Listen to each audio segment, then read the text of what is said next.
요새 보수적인 사람들의 목소리가 계속 커져가고 있습니다.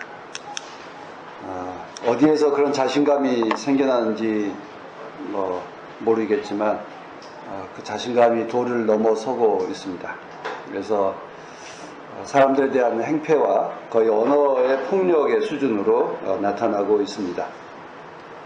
어제도 이제 광화문에서 세월호 4.16 연대 가족들이 자유한국당 해산과 그 진상조사를 촉구하는 집회를 했습니다만, 바로 그 옆에서 또 자유한국당이 집회를 했어요.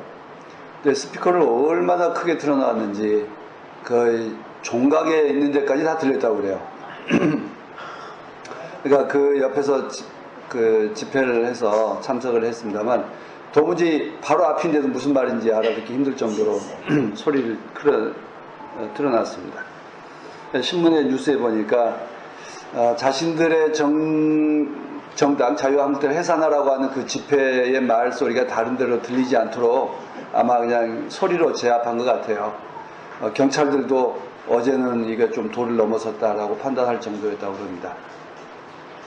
그러니까 결국 자신들과 다르거나 자신들을 반대한다면 힘으로, 소리로, 스피커로, 물량으로 다 찍어 누르겠다라고 하는 그런 의지를 어저께 보여주었다라고 말할 수 있겠습니다. 아마 그런 세계관이 응축되어 있기 때문에 온갖 망언으로 쏟아져 나오는 게 아닌가 싶습니다. 자신들의 어떤 힘, 그래서 광주 민중화 항쟁의 희생자들, 또 그리고 세월호 희생자들에 대해서 온갖 망언을 쏟아놓고 있습니다. 그래서 가해자들을 피해자로 왜곡하고 피해자를 가해자로 뒤집어 놓았습니다. 그래서 마치 지금 전두환과 그 군사 독재자들이 마치 그 거짓 선전에 왜곡된 피해자인 것 마냥 말하고 있습니다. 광주 시민들이 북한군에 선동되어서 거짓말을 하고 있고 국민들의 세금을 축내고 있는 것처럼 이렇게 왜곡하고 있습니다. 불리한 이야기는 안 하죠. 그럼 전두환은 뭐냐? 전두환이 희생자냐? 하는 것에 대해서 말하지 않고 은연중에 군부에서 정당한 일을 한 것처럼 만들어가고 있습니다. 세월호 희생자들도 역시 마찬가지입니다. 결코 거짓말로 진실을 덮을 수는 없습니다. 미움으로 사랑을 이겨낼 수는 없습니다. 우리는 그것을 믿습니다. 우리는 그리스도인들로서 힘을 사랑으로, 미움을 사랑으로 이겨낼 수 있다고 믿고, 또 그것이 하나님의 예정된 길이라고 확신합니다. 그런데 교회에서 미움의 언어들, 평화를 왜곡하고 주님의 어떤 생명의 말씀을 왜곡하는 발언들이 계속 교회에서도 쏟아져 나오고 있습니다. 아마 이 말을 한번 좀 들어보세요. 이북이 쳐들어왔다고 한다면 거기는 2,400만, 우리는 5천만 명. 한 사람씩 해결하면 나머지 2,600만 명이 살아서 얘들 금방 나으면 되거든요. 그래서 저는 교인들하고 다 합의가 됐습니다. 나가 싸워서 이겨야 합니다. 만약 북한이 쳐들어왔다, 그거는 말도 안 된다. 왜 그쪽은 2천만이고 우리는 5천만이니까 한 놈씩만 안고 죽으면 2천만만 희생되면 3천만이 남아서 애 낳고 잘 살아갈 수 있다. 이 말을 누가 했겠어요? 유명한 장경동 목사라고 한 사람이 교회 예배에서 설교 시간에 한 말입니다. 계산법은 그럴싸하죠. 5천만 명 빼기 2,400만 명 하면 2,600만 명이 남으니까 이길 수 있다. 그러면 그 셈법은 그럴싸하지만 그 과정에서 2,400만 명씩 양쪽에서 2,400만, 4,800만 명, 5천만 명의 그 죽은 그 사람은 뭐죠? 생명을 사랑한다라고 하고 사랑을 길을 가야 된다라고 말하는 교회 목사가 4,800만 명이 죽은 것에 대해서는 도무지 안타까워하거나 아깝게 여기지 않습니다. 한 사람은 천하보다 귀하다고 그랬는데 4,800만 명의 사람이 죽었는데도 그것은 아무렇지도 않게 2,600만 명이 3,000만 명이 남았으니까 이길 수 있다. 이런 단순 셈법을 말한다고 하는 그 마음이, 그 영혼이 참 죽어 있는 것에 대해서 안타깝기 그지없습니다. 근데 문제는 그 사람은 그 이야기를 떳떳하게 하지만 부끄러움은 우리의 몫이 되고 있고, 이 말에 대해서 상처받은 사람들은, 교회를 떠나는 사람들은 결국 부끄러움을 아는 교인들만이 교회를 떠나고 있습니다. 정말 안타깝습니다. 이것이 오늘의 현실이고 힘의 논리에, 숫자의 논리에 휩싸인 오늘의 삶이 우리들에게 어떤 폐악을 끼치고 있는가를 돌아보게 되는 때입니다. 우리는 미움으로 세상을 이겨낼 수는 없습니다. 미움으로 평화를 만들어낼 수는 없습니다. 미움으로 사랑의 교회를 세울 수는 없습니다. 평화는 평화로 세워져야 하고 사랑의 교회는 사랑으로 세워져야 합니다. 오늘 읽은 본문 말씀들을, 특별히 요한복음 말씀은 최후의 만찬을 마친 후에 제자들에게 가르치셨던 대목 중에 하나입니다.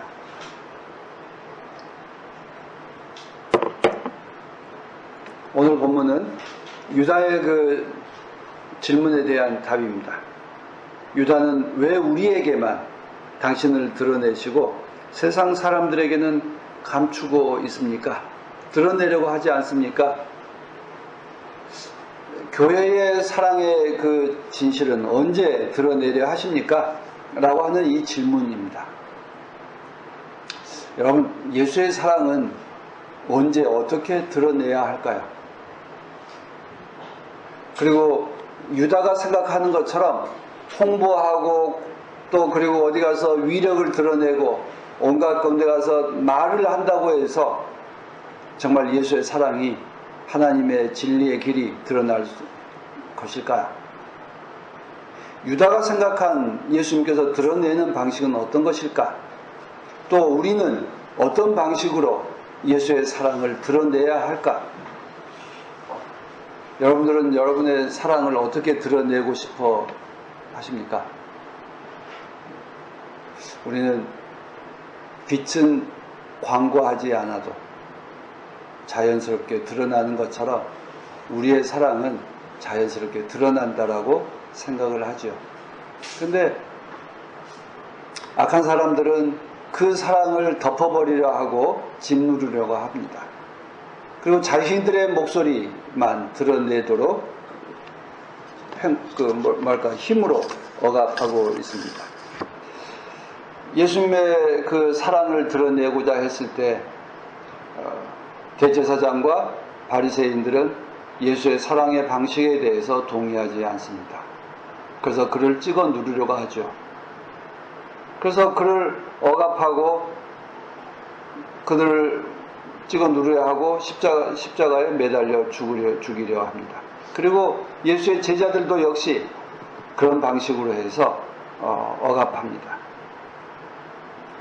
우리는 주님께서 말씀하셨던 것처럼 빛을 등잔 위에 올려놓으면 당연히 드러나는 것, 세상에 그 빛을 비춘다라고 생각하지만 그렇게 자연스럽게 이루어지기 위해서는 쉬운 일은 아니다라고 하는 것을 우리가 체험적으로 압니다. 드러낸 것은 또 감추어진 것은 드러나기 마련이고 어둠은 빛에 의해서 물러나기 마련이다라고 하지만 그것이 언제나 또 자연스럽게 이루어지지는 않습니다. 우리는 주님의 사랑을 우리 안에 담고 있고 우리가 안에 담고 있는 그 사랑의 빛은 자연스럽게 드러나기를 원합니다. 그런데 애써 노력하지 않으면 그 사랑의 빛이 온전하게 빛을 비추지 못합니다. 실제로 우리가 모두 다 같은 교회라고 하는 이름으로 살아가지만 큰 교회는 여러 가지로 힘도 있고 모든 그 풍부한 어떤 재화도 자원도 많이 있어서 그것으로 버텨갑니다. 근데 작은 교회들은 오로지 있는 것은 우리들의 사랑하는 마음, 사랑의 마음과 진리를 드러내려고 하는 그런 마음 이외에는 우리들이 갖고 있는 것이 거의 없습니다. 그래서 참 힘들게 교회로서 또 주님의 사랑을 드러내고자 하는 증인으로서 살아가는데 여러 가지 힘들고 어려운 점이 있습니다. 그러나 우리는 그것을 쉽지는 않지만 언제나 굴하지 않고 나아가는 그런 믿음이 우리 안에 필요합니다. 21절에 내 계명을 받아서 지키는 사람은 나를 사랑하는 사람이요 나를 사랑하는 사람에게는 나를 드러낼 것이다. 우리 이 말씀을 붙잡고 살아갑니다. 주님께서 우리 안에서 나를 통해서 드러나게 되고 또 내 안에서 주님께서 나타나게 될 것이라고 우리는 믿으며 살아갑니다. 우리도 주님을 믿는다고 하지만 주님과 함께 있다고 하지만 여전히 우리는 세상의 논리, 숫자의 논리에 휩싸여 살아갈 때가 너무나 많습니다. 그래서 우리 스스로 주눅들어 하기도 하고 우리 스스로 포기하는 것도 너무나 많이 있습니다. 그러나 주님의 사랑은 숫자로 계산법으로 드러나지는 않습니다. 우리는 그것을 믿으며 살아갑니다. 우리는 언제나 주님을 사랑하는 사람은 주의 말씀을 지킬 것이고 주의 말씀대로 살아간다면 당연히 주의 사랑이 또 주의 말씀이 주의 진리가 드러나게 될 것이다 라고 믿습니다. 그래서 우리 스스로 돌아봐야 됩니다. 내가 정말 사랑하는 건 뭘까? 내가 추구하고 있는 것은 과연 무엇일까? 목표로 하고 있는 게 무엇일까? 우리 스스로 돌아봐야 됩니다. 우리가 사랑하고 있는 건 무엇보다 우리 자신을 사랑하고 또 주님의 말씀보다 우리 자신을 사랑하고 돈을 사랑하고 나의 자리를, 나의 미래를, 나의 권력을 사랑합니다. 세리장이었던 삭개오도 역시 자기 자신과 자기 돈과 자기 가족만을 사랑합니다. 그러나 주님을 만남으로 그는 변화되었고 변화됨으로 인해서 그가 가지고 있는 것을 나눌 줄 아는 사람으로 그리고 이웃들과 함께 살아가는 사람으로 변했다는 이야기를 우리가 알고 있습니다. 삭개오만 그렇게 변화된 게 아니라 많은 사람들이 그렇게 변화되어 갑니다. 그래서 요한 사도는 주님이 우리와 함께 계시지 않는지 우리가 주님을 사랑하는지 하지 않는지에 대해서 딱 척도를 내세운 게 있습니다. 그 하나가 사랑이라고 하는 기준이었습니다.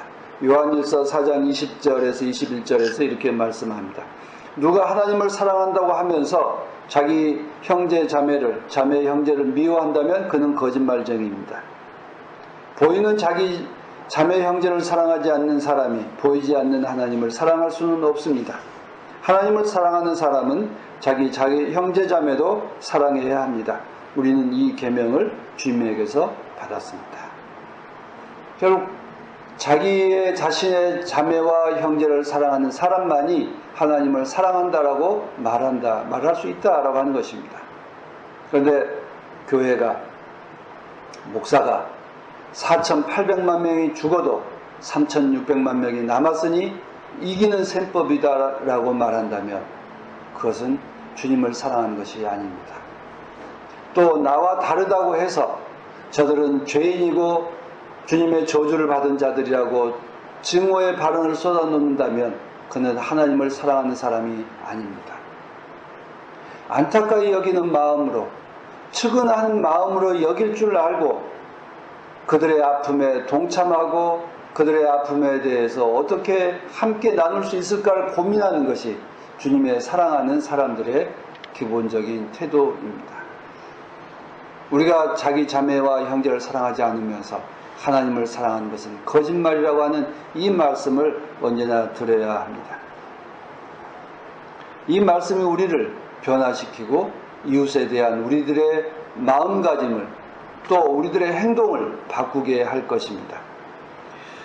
주의 말씀을 듣고 깨달은 사람의 한 사람으로 오늘은 루디아를 보았습니다. 루디아는 이방인 가운데 하나님을 섬기는 경건한 사람이었습니다. 그는 어디서 살고 있죠?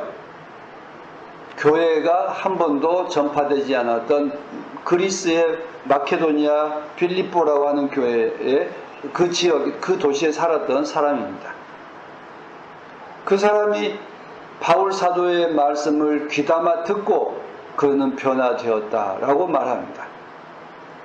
근데 이 루디아가 변화되는 일은 그냥 루디아가 참 좋은 사람이어서 아주 양심적인 사람이어서 된 것이 아니었다라고 하는 것을 말합니다. 오늘 읽어드린 사도행전 말씀을 보시면 바울 사도가 어떻게 하죠? 바울 사도의 계획은 뭐였습니까? 아시아 지역에 가는 것이었습니다. 아시아는 어디죠? 지금 우리나라가 있는 지역을 아시아 말한 게 아니고요. 터키에 있는 조그만 그 아시아라고 하는 주가 있어요. 거기를 가려고 했는데 예수의 성령께서 길을 가로막고 어디로 가라고요? 마케도니아로 가게 했다. 그럼 마케도니아에 가서 빌립비라고 하는 도시에 처음 가서 주의 말씀을 전하게 되어서 루디아라고 한 사람이 얻게 되었다라고 하는 이야기입니다. 그러면 여러분들도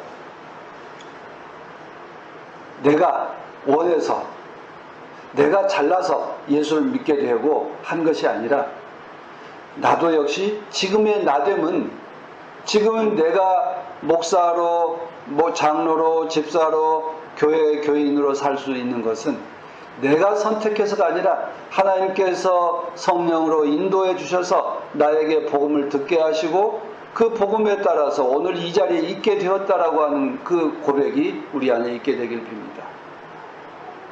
오늘 생각해 우리들의 삶을 돌아보면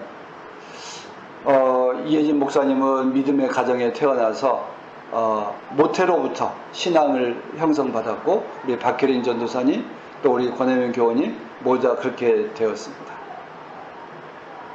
억지로 교인이 된 게 아니라 그렇다고 생각할 수도 있습니다. 그러나 주의 성령께서 여러분들 우리들의 영혼을 사랑하셔서 그런 가정에 복된 가정에 태어나게 해주셨고 또 그렇지 않은 가정에 태어났다 할지라도 주님의 거룩한 영이 우리와 함께 해주셔서 오늘 이 자리에 있게 해주신 줄로 믿습니다.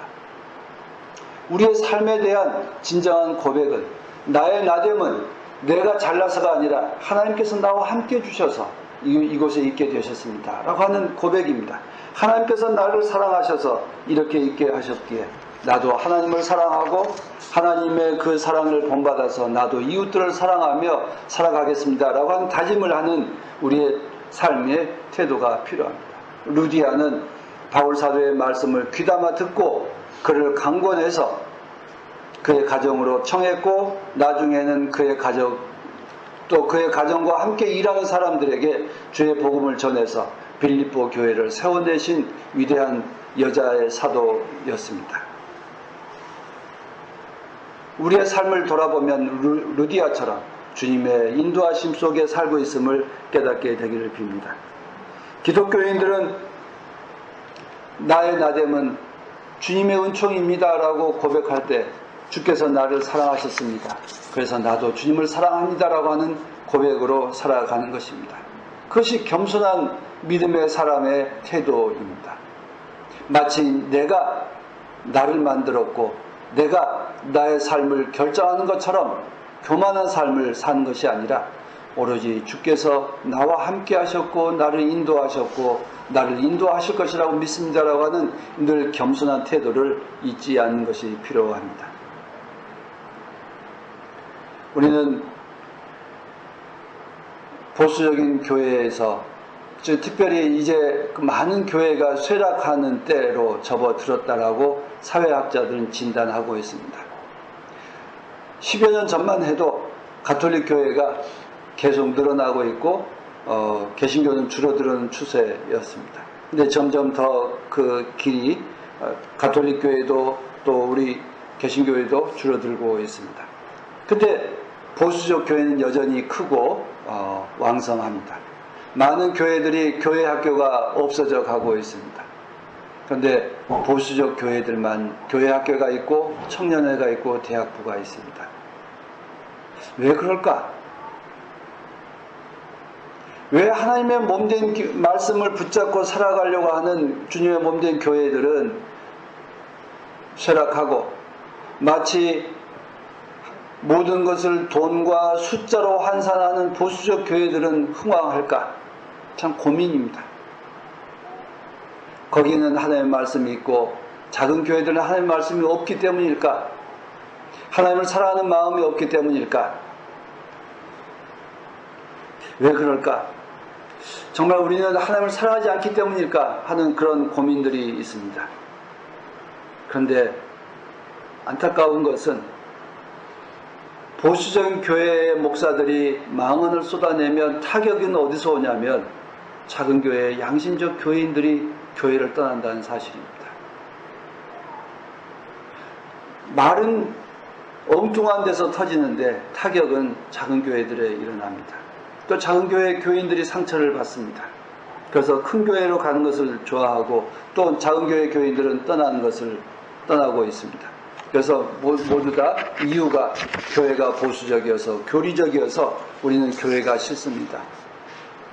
세상 사람들은 손가락질하고 또 그래서 자신감이 잃고 있습니다 라고 말합니다. 그래서 청년들도 떠나고 또 젊은 세대는 자신들의 자녀들을 주님의 말씀으로 양육하는 것을 게을리합니다. 뭐가 옳은 일일까 늘 고민입니다. 아마 여러분들도 그런 고민 가운데 살아갈 수 있으리라 생각합니다. 그런 점에서 우리는 주의 말씀을 언제나 꼼꼼하게 읽고 주의 말씀이 나에게 어떻게 역사하실까에 대해서 늘 고민하며 읽어가야 합니다. 주님을 사랑한다면 주님의 말씀을 지킨다고 했습니다. 주님의 사랑으로 채워지는 세상이 이루어지기를 기도하는 것이 우리 그리스도인들의 본분입니다. 숫자가 많고 적음이 우리의 기도의 분량이 아니라 우리는 세상이 사랑으로 채워지기를 위해서 기도하는 것이 우리들의 본령이라고 하는 것을 늘 기억하고 우리가 숫자가 많든 적든 사람이 많든 적든 우리는 언제나 주님의 그 사랑을 위해서 기도하고 주님의 사랑이 온 세상에 가득 차게 되기를 위해서 기도하는 것이 마땅합니다. 요한 사도가 전한 이 계시록의 말씀을 보시면 하나님 나라에는 없는 것이 있습니다. 어떤 것이 없죠? 한번 오늘 요한 계시록 한번 말씀을 한번 보세요. 없는 것이 없습니다가 아니라 없는 것이 있어요.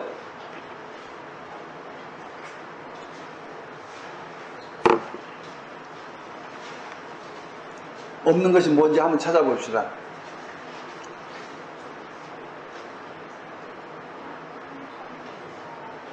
첫 번째 없는 게 뭐예요? 주님의 성전이 없어요. 따로 예배드리거나 뭐 이러지 않아요. 즉 온 전체의 삶이 즉 주의 말씀대로 살아가고 있는 그런 도성이다라고 하는 것이고요. 두 번째가 없는 게 해와 달, 별, 빛을 비추는 것이 없다. 왜냐하면 그 세상 전체가 밝은 세상이기 때문에 해와 달이 없고 그래서 밤이 없다 라고 하는, 해와 달이 없는데도 불구하고 밤이 없어요. 그리고 가증스러운 것과 거짓된 사람이 없다는 겁니다. 그건 오로지 진실된 사람, 사랑하는 사람만이 있습니다. 거기에 있는 건 생명의 책에 기록된 사람들이 있고 생명의 강이 있고 생명의 나무가 있다. 즉 하나님의 나라는 생명의 사람, 생명의 강, 생명의 나무가 있지 거짓된 사람은 없다라고 하는 것입니다. 결국 세상의 교회에, 많은 교회에 사람들이 많습니다. 셈법이 밝은 사람들 많습니다. 돈에 밝은 사람들 많습니다. 또 그런 셈법을 가지고 사회적 약자들을 억누르고 강자인양 행세하는 사람들이 많습니다. 그러나 거기에 주눅들 이유는 없습니다. 하나님 나라는 거짓된 사람이 있는 것이 아니라 하나님의 생명책에 기록된 사람들만이 있는 것, 생명의 강이 있는 것, 생명의 나무가 있는 것, 생명이 있는 사람들, 생명이 있는 모든 것들이 있는 나라가 하나님 나라이지 거짓되고 가증스러운 것들이 있는 나라가 아니라는 것입니다. 지금 비록 세상의 통치자들, 세상의 힘, 세상의 어떤 숫자가 세상을 지배하는 것처럼 보인다 할지라도 우리는 이것에 주눅들지 않고 늘 하나님의 말씀대로 살아가도록 자신을 보여주는 일에 게을리지 않는 것이 필요합니다. 주님께서도 가자! 통치자들이 다가왔지만 일어서라! 가자! 주님의 사랑을 증언하기 위해서 일어서는 그런 용기가 필요한 때입니다. 여러분, 우리가 교회가 비록 적고 또 주의 진리대로 살아가고자 하는 교인들이 적다 할지라도 주눅들지 않았으면 참 좋겠습니다. 제가 우리가 몸담고 있는 기장총회 전체적으로 교인들이 참 줄어들고 있어요. 처음에 한 20여 년 전만 해도 40만을 바라보고 35만 명, 40만 명 했는데 요 근래 한 10여 년 사이에 급감해가지고요. 30만 명도 주로 지나고 27만 명도 지나가고 있습니다. 계속 줄어들고 있습니다. 한신대 신학을 지망하는 사람들도 옛날에는 한신대 MDB 한신대 캠퍼스에 가면 180명에서 한 200명 정도 목회자 수련생들이 있었는데요. 지금은 한 120명 정도 선으로 줄어들어 있습니다. 쇠락해 보이는 것 같지만 오히려 이런 과정을 통해서 우리가 정말 무엇을 사랑하고 있는지, 우리가 무엇을 위해서 살아가고 있는지를 묻고 또 물어서 우리 스스로를 바르게 세워가는 과정이 되기를 간절히 소망합니다. 우리는 세상에 뭐라 할지라도 우리는 주님을 사랑하고 주의 말씀대로 살기를 원하는 그런 생명책에 기록된 사람으로 살아간다는 하는 그 자부심으로 살아갈 때 하나님께서 함께해 주시고 또 하나님께서 우리에게 생명 주시고 능력 주시고 지혜 주시라고 믿습니다. 언제나 자신감, 하나님께서 우리와 함께 하신다라고 하는 그 충일감 속에 살아갈 수 있게 되기를 간절히 소망합니다. 주님의 은혜가 늘 함께 하시기를 빕니다. 함께 기도하시겠습니다.